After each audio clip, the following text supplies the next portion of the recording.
joined by Ms. Nalini Gupta, who is the Managing Director of Local Destinations, with over 37 years of experience in the travel industry. She had the vision of putting together different business verticals related to travel. She believes in making things happen and walk the path that no one has treaded. She believes that Indians have yet not discovered the joy of cruising, and I'm sure the discussions here and the way it's going to enlighten us, I think we'll all be enjoying the journey here. Joined in by Mr. Ravi Pavde, who is a veteran in the field of port operations. I'm amazed by his profile.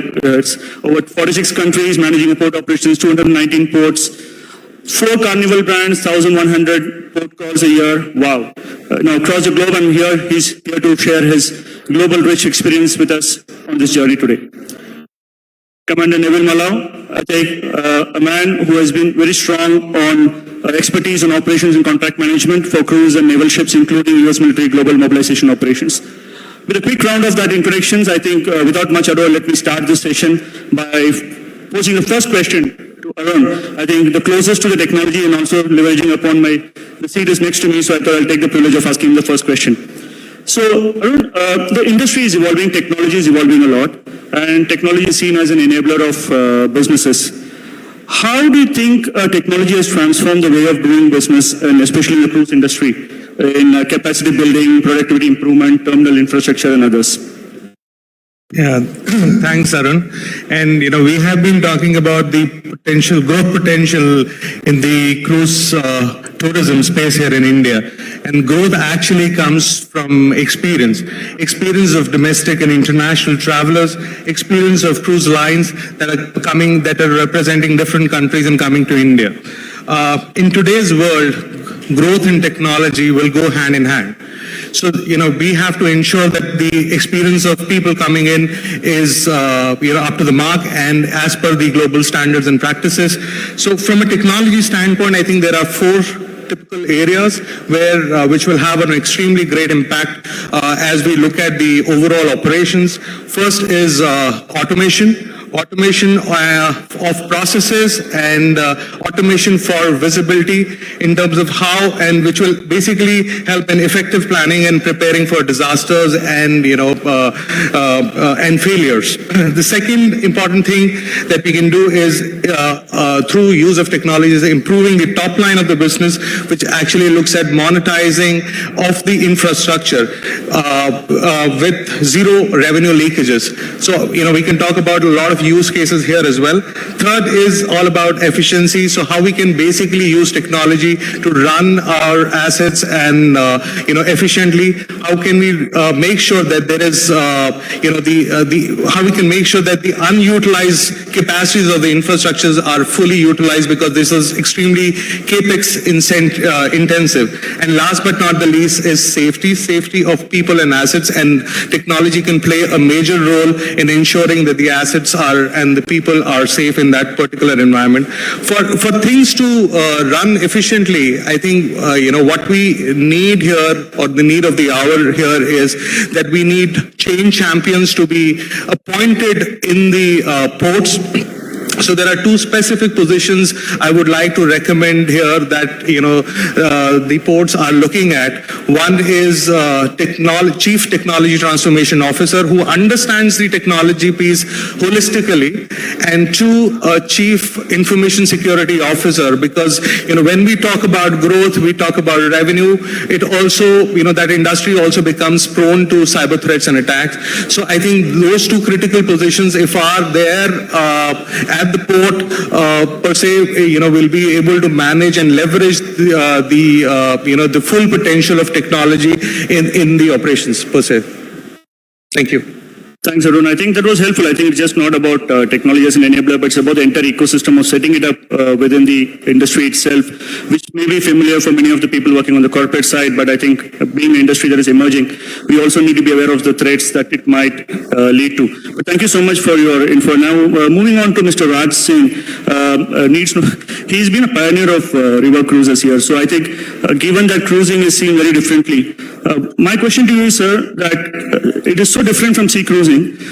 How is the role of technology and how has it been so evolved, say something like night navigation or GPS systems in the industry? Sure.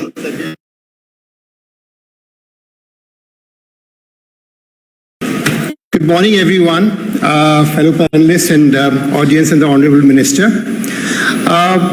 One of the things is that to understand what you are asking basically technology for post-pandemic, we just have to go a little bit about what was pre-pandemic. And 45 years of my life, I have been in the hospitality and I've seen it. From the 70s, I mean, how many people know that in the 70s to get a landline was a very difficult thing? You have to have VIP quotas. And when we did, of course, also, even to make a phone call, the ordinary calls never went. Lightning calls were the day. I mean, lightning calls were 100 times more expensive. So it was at different times. How it has evolved, it has changed. And so has the travel trade. So that was 70s. 80s, we had fax machines. When I saw fax machines, I said, wow, what a revolutionary thing. We don't have to do that telexes. And so every 10 years, the technology seems to be changing. In the 90s, of course, came the personal computers, that came the cell phones, website, that was a beginning.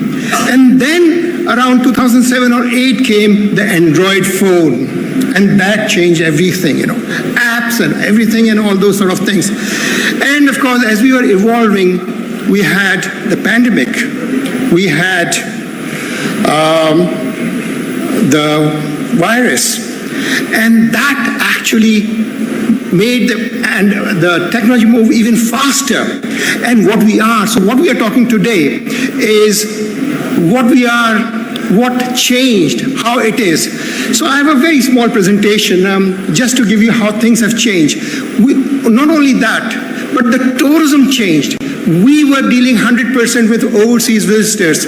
Come the pandemic, we had to go for domestic cruising. And the thing is, we had a very, very good response from domestic tourism. So river cruises, we started, and domestic river cruises are now a reality. So much so that initially people were a bit hesitant to book them, but once they went there, they had the experience. Compared to large cruise ships, ours are boutique, 28 suites, 40 people.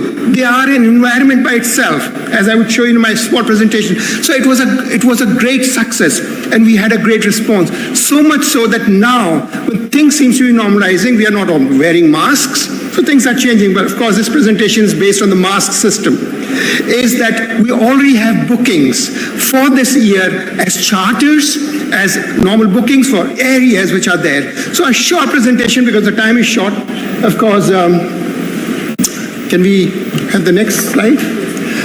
Look how pandemic changed us. This gives an idea of exactly how everyone thinks. Our way of thinking changed. Our needs changed. And that's what it is. Next. Next. How that is. So all these things should visually how we are thinking, how we are moving, and in the post-pandemic world, and how we have to plan. Next. Next. Of course, the expectations of guests also changed.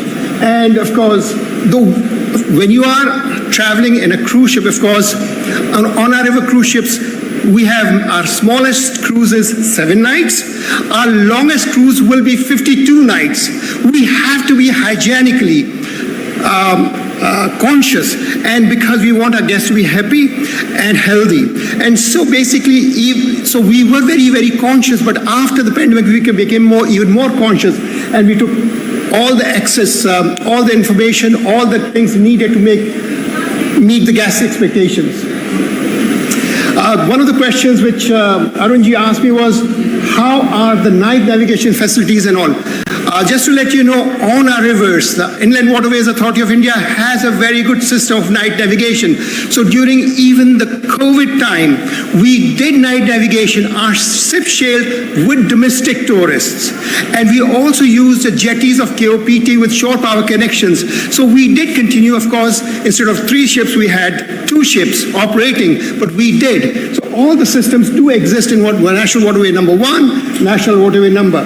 I mean, this is one of our ships, as you can see, Ganges Voyager 2. We have 5 ships. All our ships are made in India. They're manufactured in India. They're staffed by Indians. So everything is Indian. It's make in India in every way, employment as well as manufacturing, as well as taxation. Next. Of course, as I said about health and hygiene, these are some of the measures which we took because everything is in-house and we were a bubble. So all our domestic tourists who actually flew in from Bombay, Pune, Hyderabad, Chennai, Bangalore, they felt safe, very safe in the environment as all the services were provided in our own ship. Next. Of course, as we were there, we created a bubble, which was a safety bubble, and that made people much more safer and be willing to, and it was more of a people-to-people PR, which worked for us. People who had gone there, then sent their families, friends to be on the ships. And now also we have a lot of referrals from domestic tourism. Of course, international tourism is coming along, but we are going to continue domestic tourism as well. Next. Again, all these services, we made them contactless to ensure that people's confidence was there and how it happened. Next. Next. And these are some of the things for the future. Some of the things we have already done, some of the things we are going to do to make our ships even more better and contactless. But the most important thing which we are going to keep, yes, we have learned from the technology. We are going to do it and we are going to take the good part, but we are not going to lose the self, the basic connection with the people, what we are. As the quality of our services, the connection, the sentimental. So basically, we will be still connected to the people. So technology would be there, but we will still keep our old ethos of personal service and doing things personally. Next. Of course, again, there are some of the things which we have actually put in place, and in some of the ships we are putting to make it more healthier and hygienic. Of course, as we go on, unlike the sea ships, we are very near the shore, so it's very easy to get medical help or connections, and that's what we did. However, just to let you know, during the entire COVID time, none of our crew members who were there on the ships had COVID. None of our guests who came had any COVID or anything. So it was the way we had health and hygiene and sanitize for our domestic cruises that people felt safe and healthy. And also the other thing was that they were able to enjoy the cruises as such. Next. Again, our teams, of course, they are very hygienically conscious, and as far as cleanliness is concerned and all. And after each of the departures, they were tested if they had bubbles, if they had COVID or not. But during the entire time, all our teams were very safe. No one had COVID entirely. Next. And of course, we do believe in sustainability. As we are saying, we use a lot of technologies like our own water filtration plants, no plastic bottles, which means no plastics. We use hospital-grade silencers. Noise pollution to the villages and shore jetties is less. We use shore power given by the Calcutta Port Trust to us when in Calcutta, and other jetties which would come with shore power. So basically, that would again be an important thing, and which is being followed in India, and the Ministry of Shipping and Tourism will, I'm sure, following these things to make us sustainable and pollution-free. Next. So this is one of the things. Pandemics will come and go, but the hospitality industry will continue to reinvent, and that's me. Thank you. That's been an amazing presentation. I think three key takeaways for me. I think you touched upon sustainability, you touched upon contactless, and the Make in India. I think three big ones for us. I think thank you so much, Mr. Raj Singh. It's been a wonderful presentation. Moving on to Ma'am Ratna Chadha, I think while we have the perspective that Mr. Raj Singh brought in for the river cruises, I'm keen to understand, being a part of the cruise industry for so many years, what are the global technology trends in the cruise industry that we can learn from, and how does it impact or going to revolutionize a cruise vessel and the passenger user experience?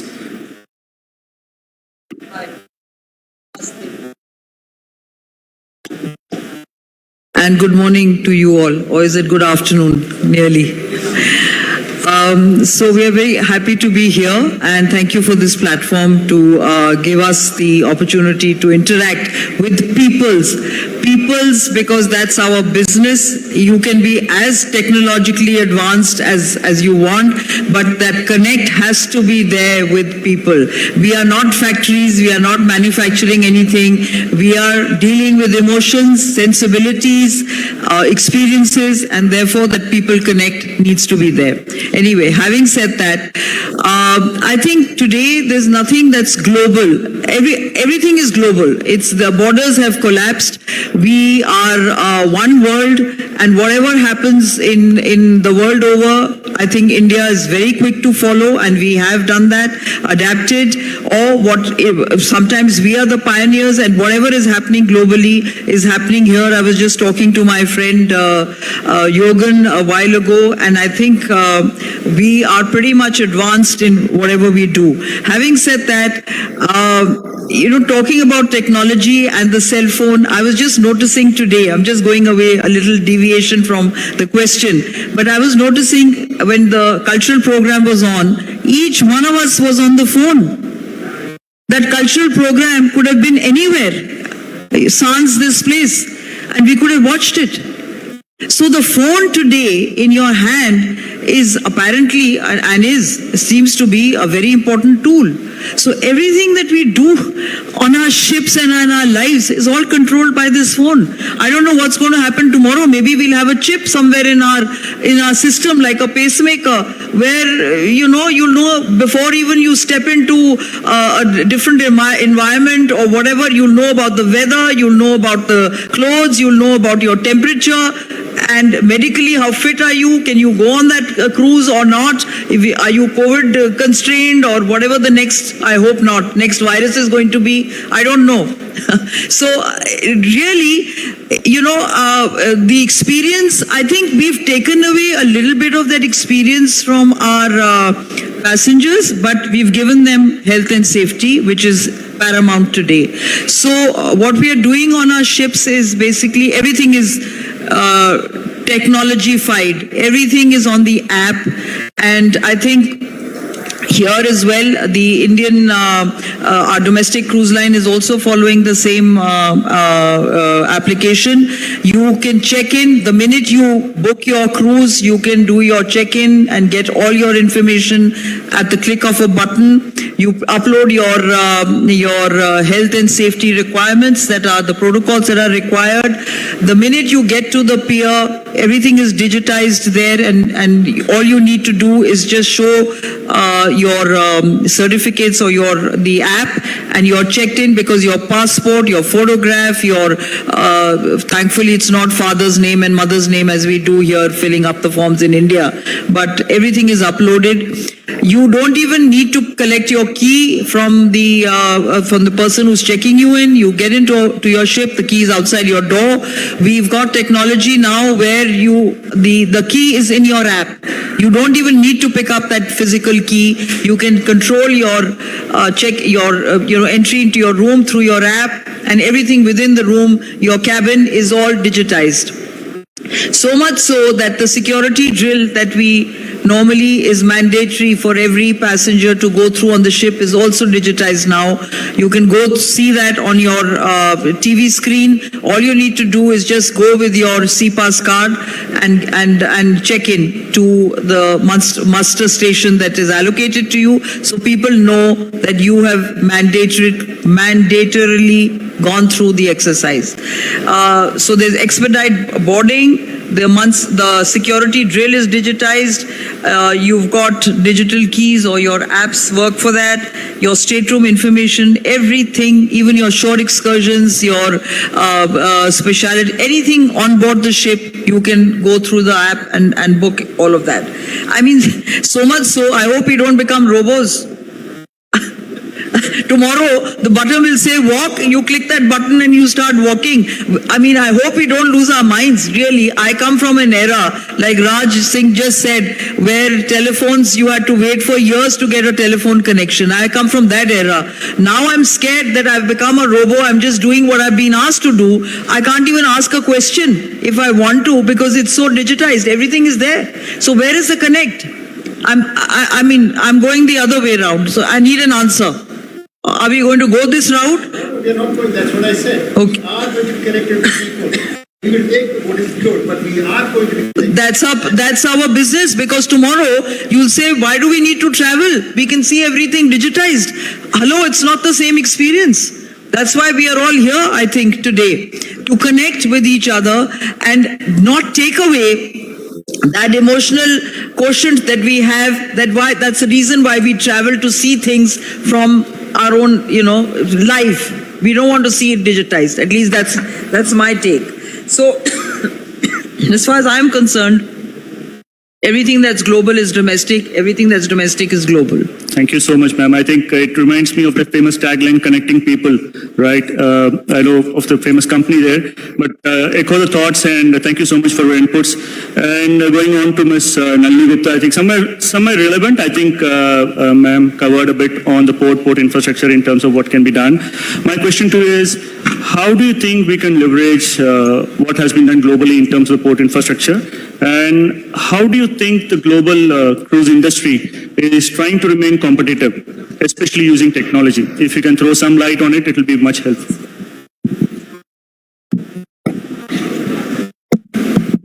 Yeah. Good morning, everybody. Namaskar, Mantri ji, and namaskar, all distinguished guests. Thank you very much for having me to be a panel speaker on this particular session on role of technology.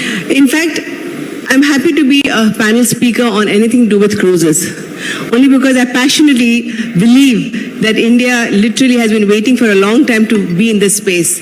I truly believe that cruising is the next big opportunity in front of us. So when I heard Raj Singh ji speak so passionately about river cruises, and when he told me, when he spoke about starting this thing in 1970, I realized that his passion, it's only his passion which got him this far. With literally no infrastructure, with no other automation, but it was just it was literally a one-man show, I can see. And that's what I complimented him on. So this business really is, while you might have technology, you might have all of the bricks and mortar, you truly have to believe in cruising. That's important. That's the first step. And I can speak from my own experience. Costa Cruises brought in ships in 2016. For 4 years, we had a home port, and we did this, and I think we carried this successfully. We have all our customers who want to come back to us, only because despite not having a great infrastructure at the ports in India, and truly, probably India didn't feel the need to have great infrastructure because they didn't have that much of business. So it's a chicken and egg situation. So probably with very, very little automation, little nil automation and minimal infrastructure, we managed to get through the 4 years only because there was very strong human interface. When Ratna talks about human interface gradually disappearing from the face of earth, I don't think that will happen. India will always be a people's people.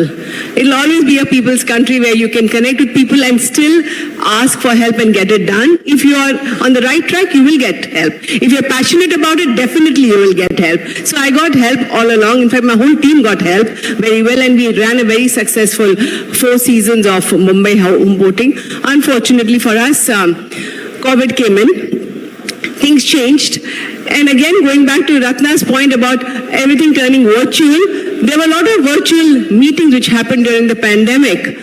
But in the end, when we met with headquarters last month in Italy and people met with each other, the results which you get is far superior because you are meeting face to face. Like we are doing this meeting together, it makes a big difference than doing it online. But from a perspective of how we operated the season, I think there were a lot of learnings. One is, I think, India is at least it's work in progress. All the ports are work in progress. The intent is very strong of saying, I want to be a world leader. The intent is strong. We managed to go through the 4 years only because we were catering to 1,500 or 2,000 passengers.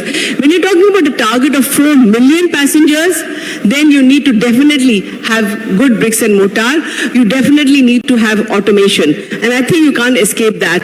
From a perspective of, again, bricks and mortar, I would say I'll break it into two parts. One would be the passenger facilities, and the other one would be what a ship would require, maritime facilities. So from a passenger perspective, like Paul said yesterday, we don't want great bells and whistles. We need basics. We need a great waiting area for passengers. People come from every part of the country into Mumbai or Cochin or whichever port they're coming into. They need a waiting area. They can't be put on the street under a shamiana. They need a proper air-conditioned waiting area. Cruising is basically people are traveling with families. They need possibility of some food vending machines. They need car where a vehicle drops you to the gate. They don't have to walk a kilometer to get into the terminal. You need they are very easy to do things. And more importantly, I think a customer thinks when he books a cruise, he's already on a cruise. So when he comes to the port, he just expects to get in there and think this destination is here. Because the cruise is the destination, unlike in an aircraft where you say, I'm waiting, he waits at the airport, why can't he wait at the cruise terminal? They do different things. For him, his destination is a ship. The aircraft is a vehicle through which he gets there.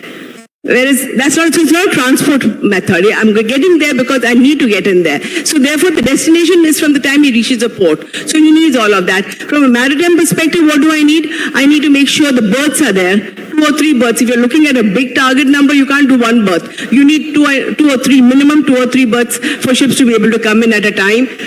You need deep drafts, at least 300. You have like between 200 to 300 meters draft is what is required because all the ships are moving into big categories. All the good cruise companies are getting into big categories. So you need big ships.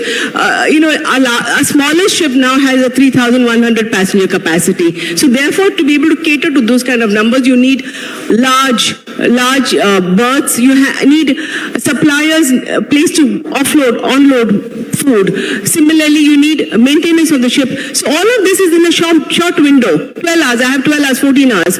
I don't have the luxury of time. So can a port keep all of that in mind?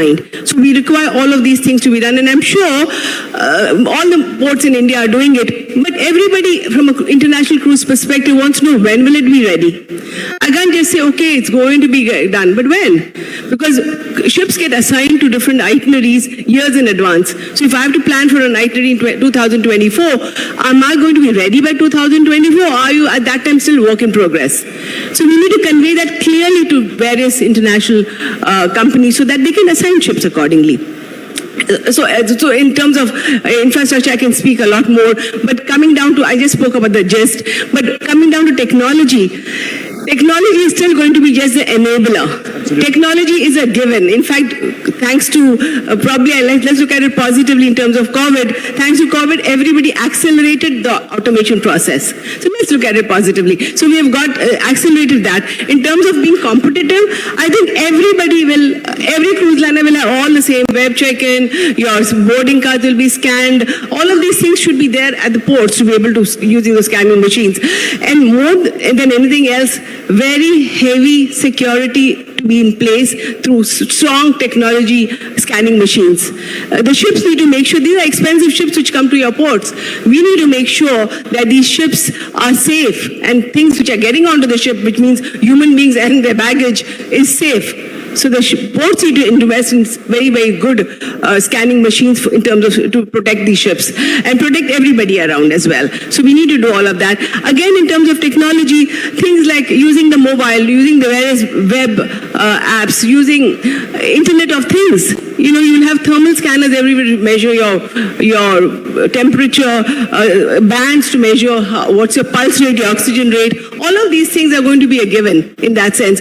So all of us will have it, but most importantly, we need to ensure that we as a team in India put these things together, convey to the world that we are ready. Because everybody wants to, like she said, domestic has become global and global has become domestic. We are one world. Absolutely, ma'am. I can see the passion in which you spoke about it. and I'm sure the industry is well placed there. And when you spoke about IoT and others, I can see Arun getting excited about it because that's what he thrives on. And you touched upon a very important aspect, I think, from passengers to maritime and large vessels, and that leads me to the man on my left, Mr. Ravi, I think, who manages support operations. Well, on the side chat, I'll catch up with you in terms of how do you manage so much. That's something I anyway learned from you. But what do you think, because I'm sure the port designing and planning is a critical aspect for the growth as well. What do you think could be potentially quick wins in terms of technology, and what can be a faster implementation here? Good morning. Thanks, Arun, for the question. I'm first going to start a little bit about the international cruise passenger because I want to talk about that experience first. So an international cruise passenger is basically an explorer, a discoverer who is coming to a destination to explore or discover the heritage, the culture, the gastronomy, or even just simply meeting with people to know about the region. The cruise passenger, we bring cruise passengers for a short duration. The cruise call is about 10 hours each time we call in. And during that time is a small experience the cruise passenger gets of the destination. If the cruise passenger is really interested in that destination or has a good experience, they look at coming back and revisiting that destination or the country on its own. This is what is important because we don't want to treat a guest just for the day the cruise is calling in. And you think, okay, the cruise call, they get off, they get back on, we are done. No, we need to put the country and what it offers on a global perspective, and that is to enhance guest experience. Why I talk about guest experience more is when we are asked to put a cruise call in a port of call, we look at the ratings the guests give us. If the rating is good, phenomenal, that means they had a great experience. We want to go there more to showcase more that destination. If the rating is mediocre, we will still try to improve that destination. But if the destination gets a very poor rating, then it is not really a good experience for the guest. It reflects negatively on the port. So going back to your first question, what is it really that we look as a cruise line in a port development is putting the right infrastructure to receive the guests, give them a good experience. The destination has a good product the guest can explore and enjoy. Now coming to the destination itself, like Ratna alluded and even Nalini alluded, the ships are not getting smaller. The ships are only getting bigger, and it is larger volume of guests coming into a port. And now, in regards to technology, we have to really step up and make this embarkation and disembarkation process streamless and very quick. So Princess Cruises actually, we developed a method, it's called the medallion technology. It is a wearable device not more than the size of this bottle cap. You can wear this, the guests are sent this device before they even check in. The guests are able to load their travel details, passport details, health questionnaires, any requirements the port needs, everything is loaded on this device. And this device, you can wear it as a bracelet, a medallion, or you can put it on your clip, on your jacket. And this device is Wi-Fi, Bluetooth enabled. So when you come into the terminal, we have readers. And the guest can simply, coming close to the reader, it will recognize them. There is no forms to fill in, no paper trails, lessens the time of check-in. It's a streamless process. That's technology. So we are looking at enhancing technology by even not just the embarkation and disembarkation, but also on board. As Ratna alluded earlier, you can do most of the things on the app, but this medallion technology is like your personal valet. You don't have to have a key. You don't have to have a cabin card. When you approach your cabin, the doors unlock automatically. When you're walking through the ship, it will showcase you on screens what are the programs available, which restaurant is available, And what can you do for the day? Where are your friends on the ship? It even shows the photographs which were taken during the day when you were on shore excursions. So it's a new technology which is like a valet. You can order a drink in a bar, you don't have to look for a table. You could go to a theater and the bartender will bring you a drink to the theater. So it's a technology which is quite advanced, and we are trying to implement it in all our ships. So it has a contactless, not only embarkation and disembarkation process, but also an onboard experience. Now, in closing, I would like to show a video. Sorry? That's okay then. Yeah. Thanks. I think you covered a very important aspect as well. And in fact, you moved into a lot of areas that my national question to Neville was exactly that. One is seamless experience, and the second is contactless technology, right? And the man who has run operations and right from the start to create the platform for right from the processes of ticketing to invoicing to finance and creating that one implementation platform for one-stop shop all. And the idea is to make processes efficient and fast. Neville, your quick thoughts on that? Thank you, Arun. Honorable ministers, and thank you very much. It's a pleasure and privilege to be part of this esteemed panel and speak in front of this august audience. Basically, what Arun has spoken and all my colleagues here on the dais, automation is what is going to drive technology for the cruise industry. But the bottom line is that we need to make it simple for the common man to operate it.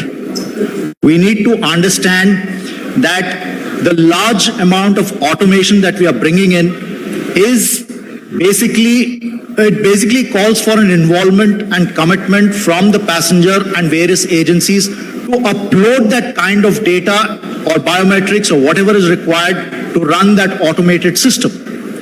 And therefore, the more efficient that gets, the simpler it gets, the more efficient that whole system will become. Talking about immigration, I think one of the most important parameters of passenger satisfaction is the embarking and disembarkation from cruise ships.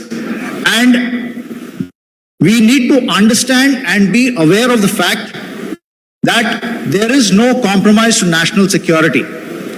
We normally talk about the requirement of e-visas, biometrics, etc. and all.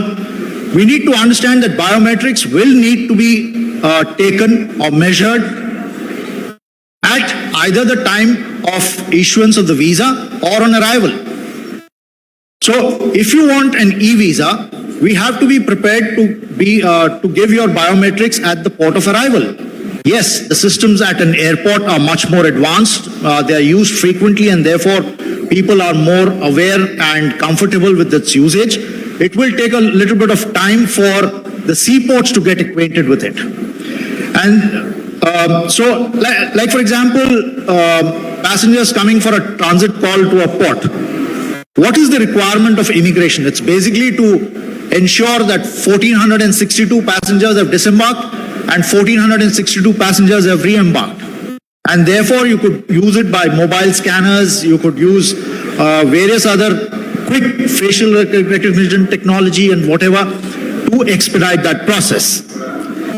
As far as excursions is concerned, post-pandemic, I think the most people around the world are looking to go ashore in smaller groups. And therefore, we need to be able to track these groups. We need to be able to understand what the requirement of each one of these people on being part of the group is, like know their preferences, whether they are on a holiday, whether they are coming to celebrate their birthdays or anniversaries, or whether they're just coming for vacation with their family.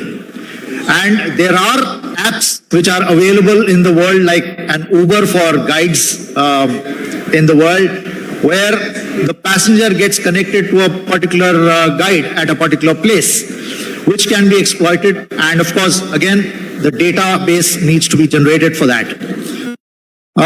We have a paradox of choices in today's times for various things, excursions, etc.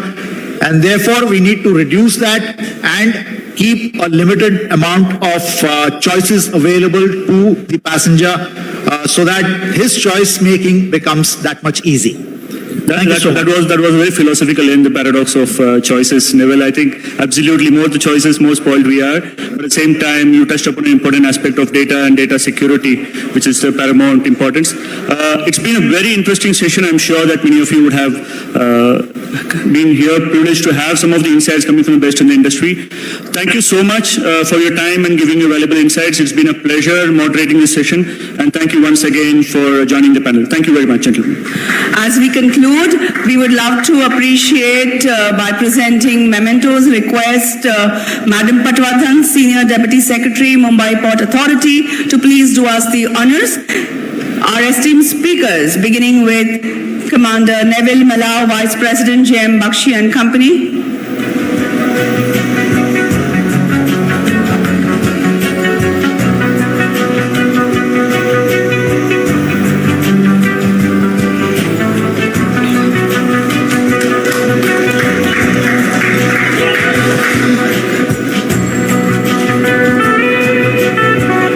Mr. Raj Singh, Chief Executive Officer, Heritage River Cruises.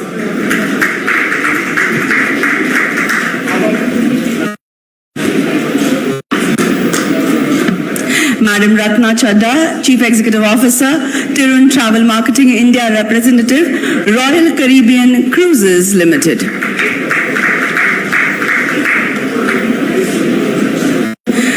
Madam Nalini Gupta, Managing Director, Lotus Destinations.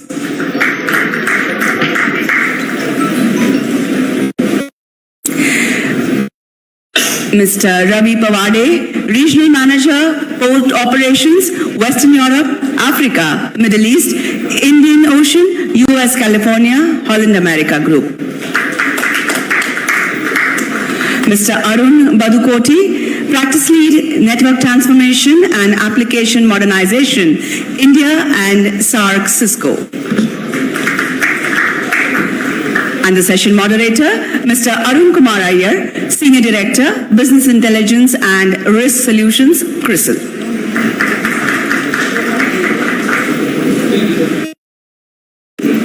Can we take a quick group picture for memory's sake, please?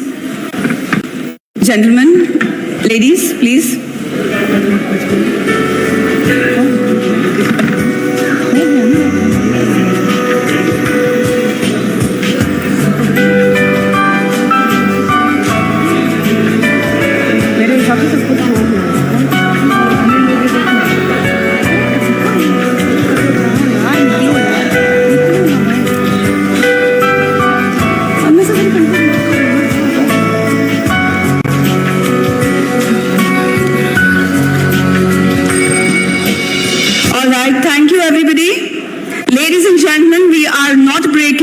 Beginning the next session immediately.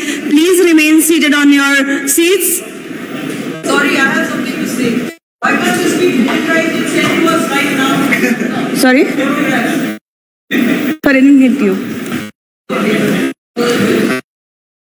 All right, we have the honorable ministers with us. Ladies and gentlemen, please remain seated. The next session comprises addresses by both the honorable ministers and MOU exchanges. So we have 8 MOUs to be exchanged. Just give us a couple of moments. We are setting the head table. This will not take us more time. Thank you for your cooperation in advance.